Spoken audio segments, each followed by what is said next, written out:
इनाया के university show की कहानी। कोलकाता शहर में इनाया नाम की एक सुशील लड़की रहती थी। इनाया ने अपनी यूनिवर्सिटी के बहुत सारे फैशन शो में भाग लिया था। सभी यूनिवर्सिटी फैशन शो में वो हमेशा जीतती थी। पूरी यूनिवर्सिटी में इनाया के बालों की चर्चा अक्सर होती रहती। इनाया के बाल बहुत घने और रेशमी थे। इनाया को अपने बालों से बेहद प्यार था। एक दिन इनाया की यूनिवर्सिटी में एक फैशन शो आयोजित किया गया। इनाया को बहुत बड़ी बड़ी कंपनियों से मॉडलिंग और फिल्म की ऑफर आती रहती थी। इनाया के माता पिता ने भी इनाया को यूनिवर्सिटी फैशन शो में भाग लेने की सलाह दी। इनाया भी अपनी यूनिवर्सिटी के फैशन शो में भाग लेने के लिए मान गई। फैशन शो में जाने के बाद इनाया को पता चला कि इस यूनिवर्सिटी फैशन शो में अलग अलग शहरों के बड़ी बड़ी मॉडल्स और बड़ी बड़ी यूनिवर्सिटीज के स्टूडेंट्स भाग ले रहे हैं। सभी प्रतियोगी बारी बारी स्टेज पर आकर अपना प्रदर्शन करते थे।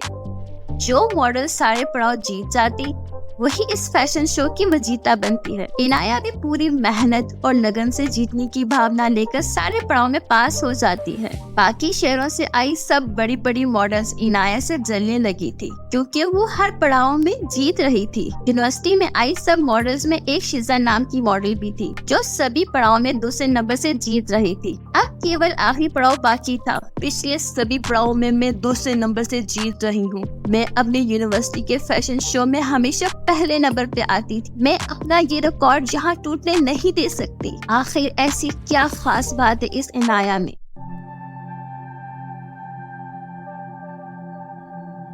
आखिरी पड़ाव का दिन भी आ गया। शिजा के मन में अपने जीतने से ज्यादा इनाया को हराने की भावना अधिक थी कि मैं ऐसा क्या तरीका अपनाऊं कि वो इनाया खुद ही इस प्रतियोगिता से पीछे हट जाए और मेरा नाम भी ना आए। ये सब सोचती हुई शिजा इनाया के रूम में जाती है। इनाया अपने रूम में आखिरी पड़ाव के लिए तैयार हो रही थी। अरे इनाया, कैसी हो तुम? आखिरी पड़ाव के लिए तैयार हो ना? अरे शिजा, मैं बिल्कुल ठीक हूँ और मैं आखिरी पड़ाव के लिए बिल्कुल तैयार हूँ और बहुत एक्साइटेड भी। बस हेयर स्टाइलिस्ट आ जाए, इसके बाद मैं परफॉर्मेंस के लिए भी तैयार हो जाऊँ। चलो ठीक है, मैं भी अब तैयार होने जाती हूँ। इसके बाद शिजा अपने रूम में आकर इनाया को कंपटीशन से हराने के लिए तरकीब सोचने लगी। अभी तक इनाया की हेयर स्टाइलिस्ट नहीं आई, वो शायद आने में थोड़ी लेट हो जाए। क्यों ना मैं इसकी नकली हेयर स्टाइलिस्ट बनकर इसके बालों को संवार दूं। इसके बाद शिजा मास्क लगाकर और अपना हेयर स्टाइल चेंज करके इनाया के रूम के बाहर दस्तक देती है। शिजा भारी सी आवाज में कहती है, मैम, मैं आपकी हेयर स्टाइलिस्ट आई हूँ। अरे जल्दी अंदर आओ, फटाफट मेरे बाल बनाओ, मेरा कोई भी हेयर स्टाइल बना दो। तुमने आज आने में बहुत देर कर दी। सब ठीक तो है ना? हाँ मैम, सब ठीक है। बस मैम ट्रैफिक की वजह से आने में थोड़ी देर हो गई। मैम आप अपनी आंखें बंद कर लीजिए, मैं आपका बहुत ही शानदार हेयर स्टाइल बनाऊंगी। क्या हुआ? आज से पहले तो तुमने कभी मुझे आंखें बंद करने को नहीं कहा। मैम आपके बाल थोड़े अजीब लग रहे हैं, मैं थोड़ी सी कटिंग करके इनको सेट कर लेती। अब आप आंखें बंद कर लीजिए ताकि आपकी आंखों में कोई भी दिक्कत ना हो। छोटे छोटे बाल आपकी आंखों में पड़ सकते हैं। इनाया ने ये सुना तो इनाया ने अपनी आंखें बंद कर ली। हेयर कटिंग के नाम पर शिजा ने इनाया के सारे बाल काट दिए और खराब कर दिए और फौरन वहाँ से भाग जाती है। जल्दी करो, मेरे पास इतना समय नहीं है। क्या मैं अब अपनी आंखें खोल सकती हूँ? बहुत देर हो गई है। बहुत समय तक इनाया को कोई जवाब नहीं मिला तो इनाया ने अपनी आंखें खोल दी और खुद को आईने में देखकर वो 5 मिनट तक सुन रह जाती है। मेरे सर के सारे बाल कहाँ गए और वो हेयर स्टाइलिस्ट कहाँ गई? शिजा वो मास्क उतारकर कहीं छुपा देती है ताकि वो किसी को भी ना मिल सके और उसकी हरकत के बारे में किसी को ना पता चल सके। चलो, और मेरा काम तो हो गया। अब मैं फटाफट जीतने के लिए तैयार हो जाती हूँ। तभी बहुत जोरों से एक आवाज आती, यूनिवर्सिटी के एक हिस्से में आग लग गई है, फौरन सब यहाँ से भागे। चारों तरफ हलचल मच जाती है। इनाया अपने सर पर एक कपड़ा रखकर अपने घर की तरफ भागती है। मैंने सारा इंतजाम कर लिया है, आज ये कंपटीशन नहीं हुआ तो क्या हुआ? इनाया अपने घर आकर अपने कमरे में अकेले बैठकर जोर जोर से रोने लगती है। उसके रोने की आवाज सुनकर उसके माता पिता इसके कमरे के बाहर खड़े होकर उससे कहते हैं, इनाया बेटी क्या हुआ, रो क्यों रही हो? दरवाजा खोलो, हमसे बात करो बेटी। क्या तुम कंपटीशन में नहीं जीती? कोई बात नहीं बच्चे, दिल छोटा करने की क्या बात है।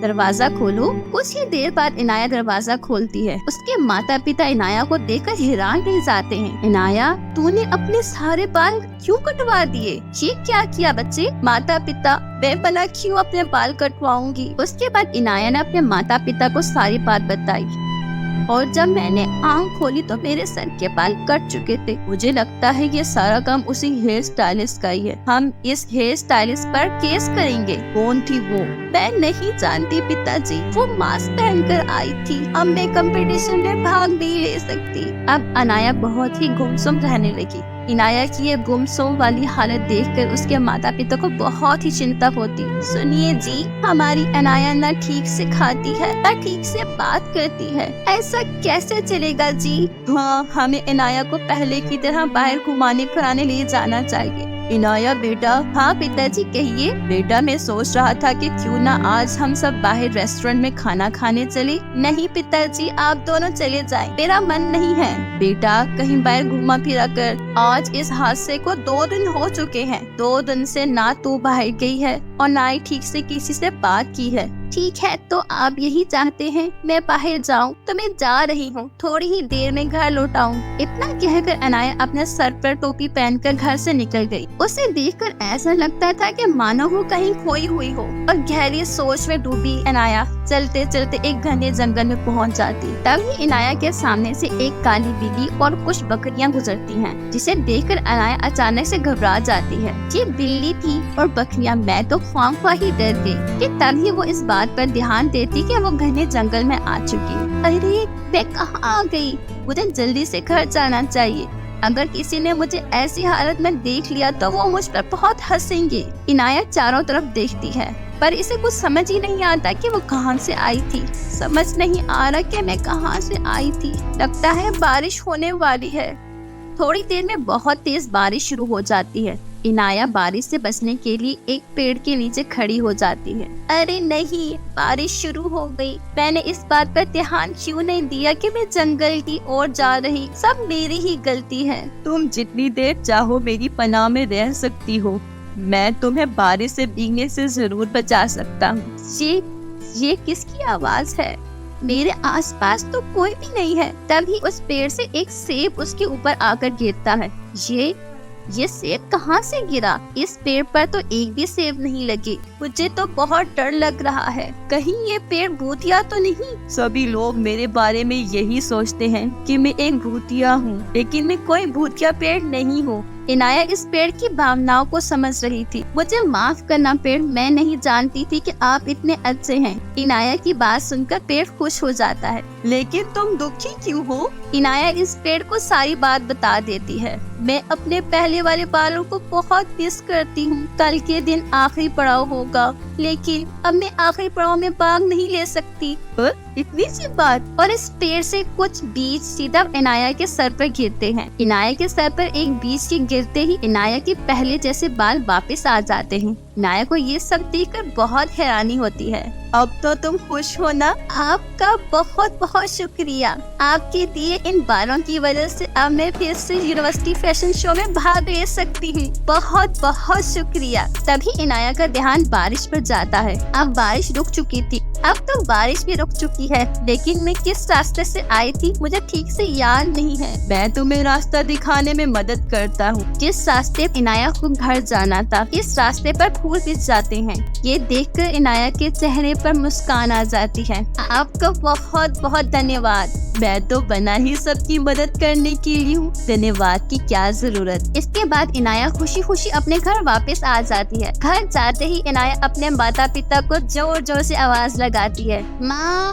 पिता, जल्दी आइए, देखिए। जैसे ही इसकी माँ और पिता इनाया को देखते हैं, वो हैरान रह जाते हैं। सुबह जब तुम घर से निकली थी तब तेरे बाल नहीं थे, किन तेरे पहले जैसे बाल फिर से कैसे? इसमें इतना कंफ्यूज होने वाली कौन सी बात है पिताजी? इसके बाद इनाया ने जंगल में हुई सारी कथा अपने माता पिता को बता देती। अब मेरी बिटिया का सपना अधूरा नहीं रहेगा। हाँ माँ, अब इंतजार है तो सिर्फ कल का। रात को इनाया को खुशी के मारे नींद ही नहीं आई।